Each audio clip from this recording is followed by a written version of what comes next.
तो शुरू करते हैं हम अपना सेकंड वीडियो। पिछले वीडियो में हम लोग डिस्कस कर चुके थे और पिछले वीडियो में हम आप लोग को बताए थे फर्स्ट वर्ल्ड वार, स्वराज और गांधी जी, एंट्री ऑफ गांधी जी, इतना तक आप लोग को बताया जा चुका था। आपको ये भी बताया था फर्स्ट वर्ल्ड वार में आपको याद रखना है कि दो पावर लड़ाई करे थे, दो ग्रुप्स था, उन ग्रुप में कौन कौन से कंट्री थे। आज हम लोग बात करते हैं after the first world war, just after the first world, that means कि 1919 में क्या हुआ। 1919 में क्या हुआ उसको बताने से पहले कुछ एग्जाम्पल आपको देते हैं, उससे आप समझिएगा कि हम बताने वाले क्या हैं। आप ऐसा मान के चलिए कि आप अपने पापा से या अपने पेरेंट्स से किसी चीज़ का डिमांड करते हैं और डिमांड करने के बाद वो अचानक से आपका डिमांड को रिजेक्ट कर देते हैं। एक सिचुएशन ये हुआ कि आप अपने पापा से डिमांड किए और आपका डिमांड को आपके पापा रिजेक्ट कर दिए। उस समय आपके दिमाग के अंदर क्या चल रहा है और आप किस तरीके से उसको विद्रोह कीजिएगा, विरोध कीजिएगा, ये आप सोचिए थोड़ा देर। दूसरा सिचुएशन है कि आपके पापा ने किसी चीज के लिए आपको 6 मंथ या 1 ईयर पहले प्रॉमिस किया था और आपके दिमाग में वो चीज चल रहा था कि आफ्टर 6 मंथ और 1 ईयर वो चीज आपको पापा देने वाले हैं। लेकिन जब टाइम फ्रेम पूरा हो जाता है उसके बाद आप पापा से डिमांड करते हैं और फिर वो आपका डिमांड को रिजेक्ट कर देते हैं। दो सिचुएशन है। पहला सिचुएशन कि आप डायरेक्ट डिमांड किए और आपका डिमांड रिजेक्ट हो गया। दूसरा सिचुएशन जिसमें कि आपको 1 साल या 6 महीने या जो भी साल पहले आपको प्रॉमिस किया गया था और तब आपका डिमांड को रिजेक्ट किया गया। किस केस में आप ज्यादा विरोध कीजिएगा? हमको नहीं पता आपका जवाब क्या होगा, लेकिन जवाब यही होगा कि दूसरा केस जिसमें पापा ने पहले प्रॉमिस किया था। क्योंकि जब पापा ने आपको प्रॉमिस किया होगा तो उतना टाइम तक आपके दिमाग के अंदर बहुत सारे ख्याल आए होंगे, बहुत सारे सपने आए होंगे, बहुत सारे सोच आए होंगे और आपके अंदर से एक तरीके से अंदर ही अंदर बहुत सारी खुशियां मिलती होंगी कि बहुत जल्द वो समय आने वाला है जब मेरा डिमांड पूरा होने वाला है।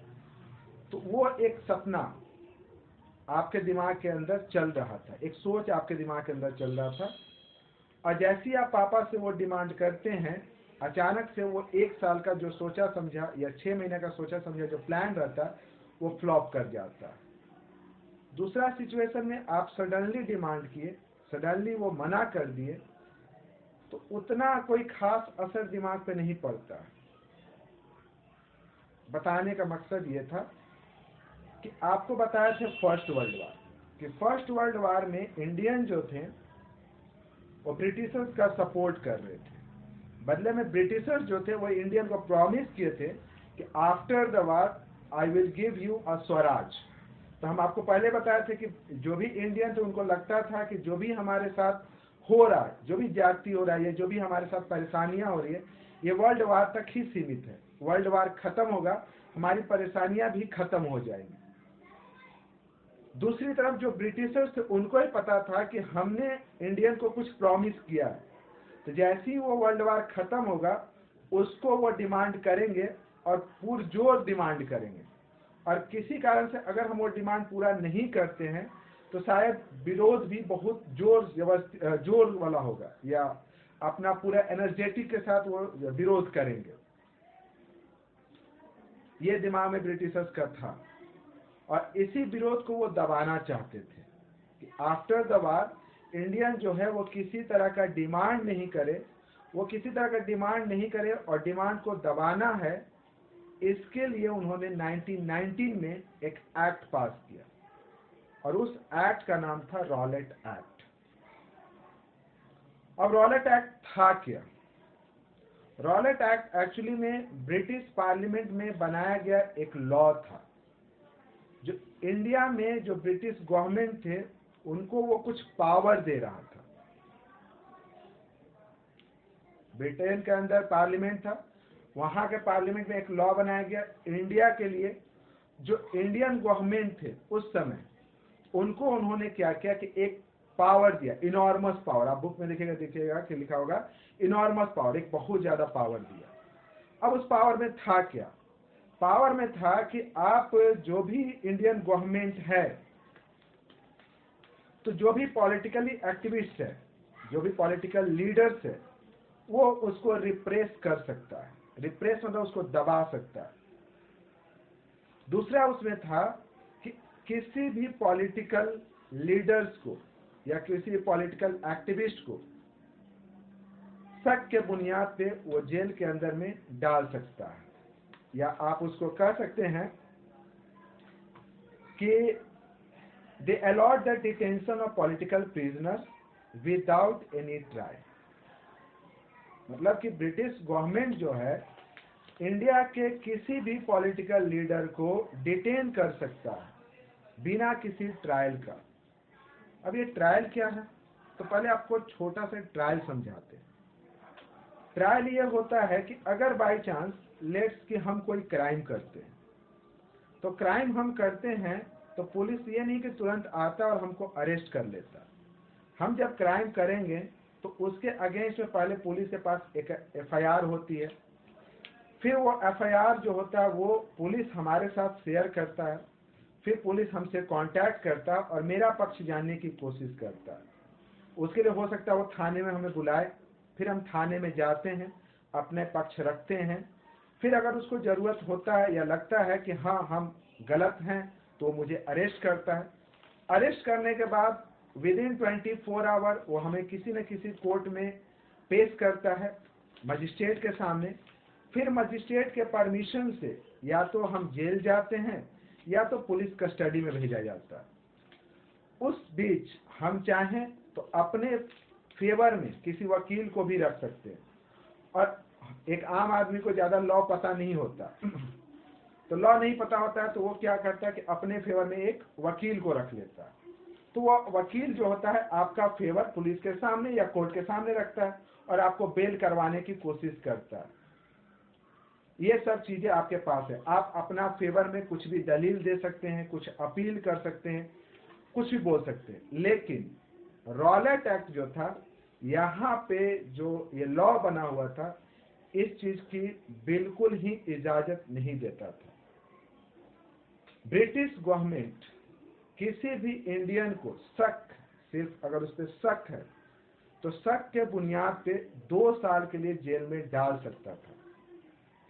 एक बार अगर वो किसी को जेल में डाल दिया तो 2 साल तक न तो आप वकील कर सकते हैं, ना कोई अपील कर सकते हैं, ना ही किसी तरह का कोई दलील पेश कर सकते हैं। इंडियंस ने इसे एक ब्लैक एक्ट, काला कानून का मतलब आप समझिए कि काला कानून ही माना कि ये एक तरीके से इंडियन के लिए काला कानून है। महात्मा गांधी ने पुरजोर इसका विरोध करने की कोशिश की और उसका विरोध के जो महात्मा गांधी ने शुरुआत किया वो 6 अप्रैल 1919 को शुरू किया विथ हड़ताल। उन्होंने सबसे पहले हड़ताल किया 6 अप्रैल 1919 रॉलेट एक्ट के विरोध में हड़ताल हुआ। लेकिन कुछ जो रिवोल्यूशनरी थे उनका क्लैश हो गया। क्लैश आप समझते हैं कि विरोध जो होता है कि आदमी रोड पे विरोध करने निकल गए, सामने पुलिस आपको रोकने के लिए आ गया और दोनों में झड़प हो गई, दोनों में मारा पीटी हो गया। तो पुलिस और एक रिवोल्यूशनरी के बीच में क्लैश हो गया।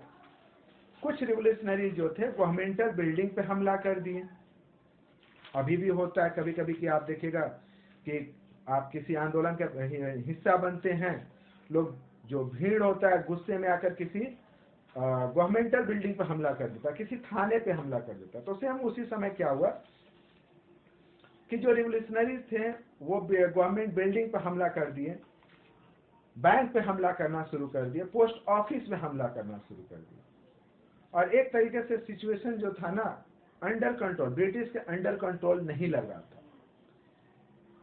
ये शुरुआत हुई थी 6 अप्रैल 1919 को। 10 अप्रैल को क्या किया, ब्रिटिशर्स ने एक पीसफुल, इसी तरह से पीसफुल आप समझिए कि एक आंदोलन चल रहा था, उसके ऊपर उन्होंने ओपन फायर करवा दिया। ओपन फायर मतलब खुल्लम गोली चलवा दिया। इससे जो लोग थे वो काफी ज्यादा और गुस्सा हो गए। उसके बाद विरोध और ज्यादा शुरू हो गया, वो और जोर पकड़ने लगा। उसके बाद ब्रिटिशर्स ने क्या किया, इसको दबाने के लिए गांधी जी को बैन कर दिया कि उनका दिल्ली में एंट्री जो था वो बैन कर दिया गया कि गांधी जी दिल्ली के अंदर इंटर नहीं कर सकते। दूसरी तरफ अमृतसर से क्या किया गया कि वहां के दो जो लोकल लीडर्स थे, अमृतसर के वो कभी बड़े नेता थे, एक तो डॉक्टर सत्यपाल और दूसरे थे सैफुद्दीन किचले। डॉक्टर सत्यपाल और सैफुद्दीन किचले, ये दो लोकल लीडर्स को क्या किया गया, बिना किसी कारण से उनको उठा करके जेल में डाल दिया गया। रिवोल्यूशनरी अलग परेशान थे, गांधी जी को दिल्ली में आने से रोक दिया गया। इस तरीके से चलता रहा। जब सिचुएशन आउट ऑफ कंट्रोल होने लगा तो ब्रिटिशर्स ने क्या किया कि एक तरीके से मार्शल लॉ लगा दिया। मार्शल लॉ का मतलब होता है कि एक तरीके से जब आपके एरिया में मार्शल लॉ लगता है तो फिर आपके पास कोई फंडामेंटल राइट नहीं रहता है। फिर आप कहीं पे भीड़ में खड़ा नहीं हो सकते हैं, किसी भीड़ में पार्टी का हिस्सा नहीं बन सकते हैं, आप किसी तरह का आंदोलन नहीं कर सकते, विरोध नहीं कर सकते। तो उसी तरीके से क्या हुआ कि उन्होंने क्या किया, मार्शल लॉ लगा दिया। आपको हम पहले ही बता चुके थे कि ब्रिटिशर्स ने अमृतसर से दो लोकल लीडर्स को अरेस्ट कर लिया था।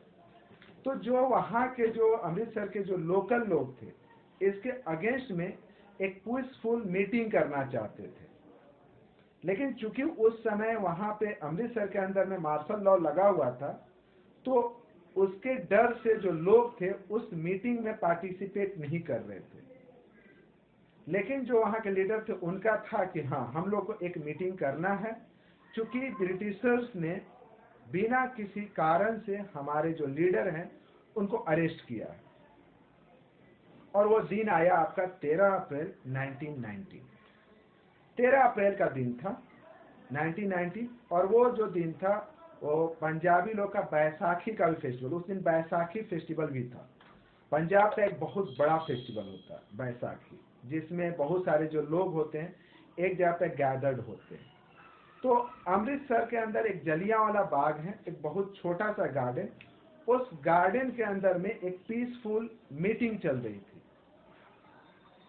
और वहीं पे क्या था ना कि एक पीसफुल मीटिंग तो चल ही रही थी साइड में, और चूंकि वहां पे साइड में मेला भी लगा हुआ था, तो उस मेला में पार्टिसिपेट करने के लिए बहुत सारे लोग आए हुए थे। और आप जानते हो कि मेले के शौकीन होते कौन है, तो मेले के शौकीन होते हैं बच्चे, औरतें और बुजुर्ग। तो कुछ लोग तो वहां पर मेला देखने आए थे, और कुछ लोग जो थे वो उस पीसफुल मीटिंग में पार्टिसिपेट करने आए थे। कुछ लोग का तो कहना ये भी है कि बहुत सारे जो लोग थे वो वहां पे अमृतसर में जो गोल्डन टेम्पल है, वो गोल्डन टेम्पल में घूमने आए थे। तो गोल्डन टेम्पल घूमने आए थे, तो वहां से घूमने के बाद वो फैमिली के साथ इस गार्डन के अंदर चले आए। इसी बीच किसी ने खबर, इस बात की खबर उस समय जो अमृतसर का जो सार्जेंट थे जनरल डायर, उनको दे दी। जनरल डायर वो लगभग 200 इंडियन सोल्जर्स ही थे जो ब्रिटिश के अंडर में काम करते थे। उनको लेकर के वो जलियांबाग पहुंचा।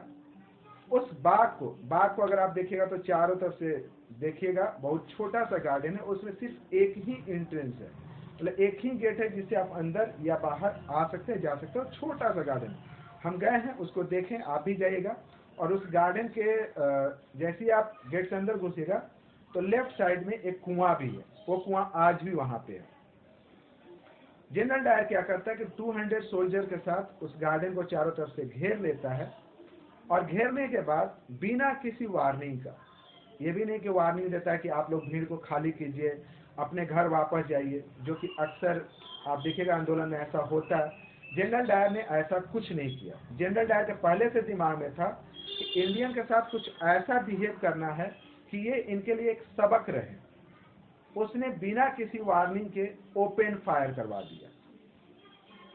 भीड़ जो थी, गोली चलने की आवाज सुन करके भगदड़ मच गया। जितने लोग गोली से नहीं मरे, उससे ज्यादा लोग इस भीड़ में भगदड़ के कारण मरे। कुछ लोग तो जान बचाने के लिए उस गार्डन के अंदर जो कुआं था, उस कुआं में कूद गए। आपको जान के बहुत हैरानी होगी कि सिर्फ उस कुआं से करीब करीब 200 से 250 लाश निकली थी। पूरा कुआं लाशों से भरा पड़ा हुआ था। बहुत सारे लोग भगदड़ में दबने से मौत हो गई, और कितने को तो गोलियां लगी।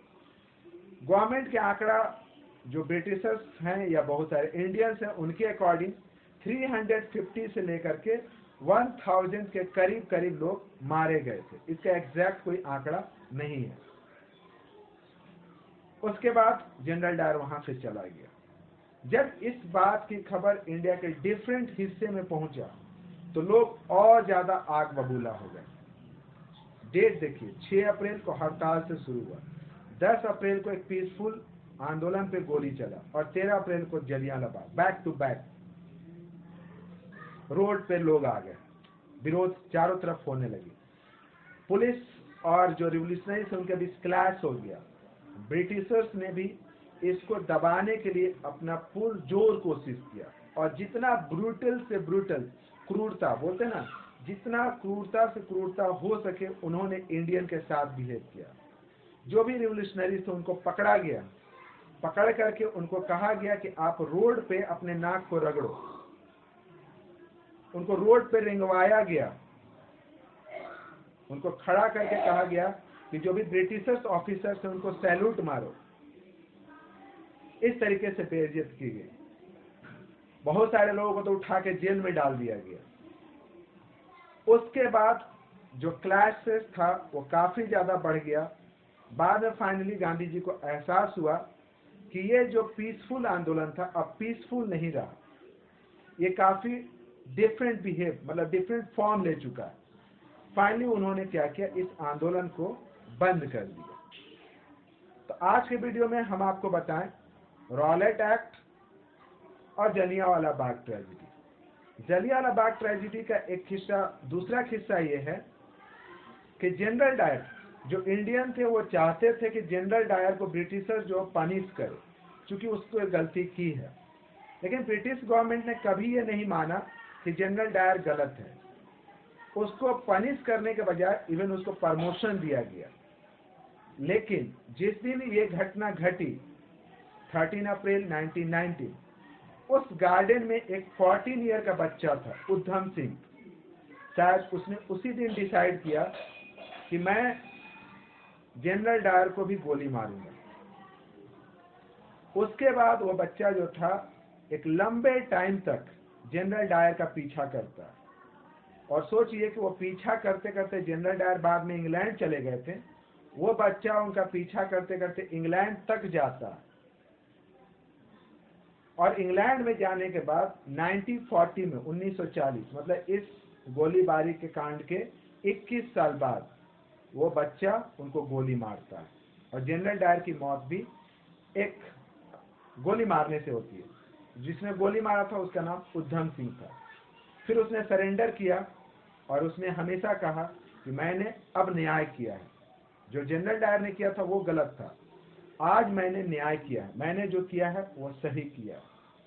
तो ये एक दूसरा किस्सा था जो आपके बुक से थोड़ा हट गए हैं कि एक उधम सिंह नाम का बच्चा उसके अंदर था, उसके अंदर एक गुस्सा आया जनरल डायर के प्रति और उसने उसी दिन डिसाइड किया कि मैं इस जनरल को मारूंगा। और उसको ये जो सोच थी वो अंत तक अपने सोच पे कायम रहता है। उसके लिए वो उनका पीछा करता है, इंग्लैंड तक पीछा करता है, इंग्लैंड में जाता है और उनको वहां पे गोली मारता है।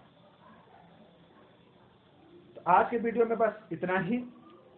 आप दो चीज को समझिएगा, एक रॉलेट एक्ट और दूसरा Jallianwala Bagh tragedy. Next video में हम लोग बात करेंगे इसी से जस्ट आगे खिलाफत मूवमेंट और नॉन कॉपरेशन मूवमेंट। आप इस वीडियो को एक बार गौर से सुन लें और उसको अपने कॉपी पर नोट डाउन कर लें।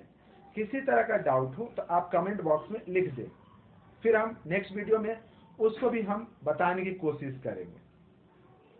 और वीडियो को शुरू से अंत तक सुने। अगर पिछला वीडियो नहीं सुने हैं तो उसको एक बार सुन लें, फिर आगे सुनिए, तब अगला वीडियो सुनिएगा तो कहानी आपको अपने आप समझ में आ जाएगी। आज के लिए बस इतना ही। अगला वीडियो के लिए थोड़ा सा इंतजार कीजिए।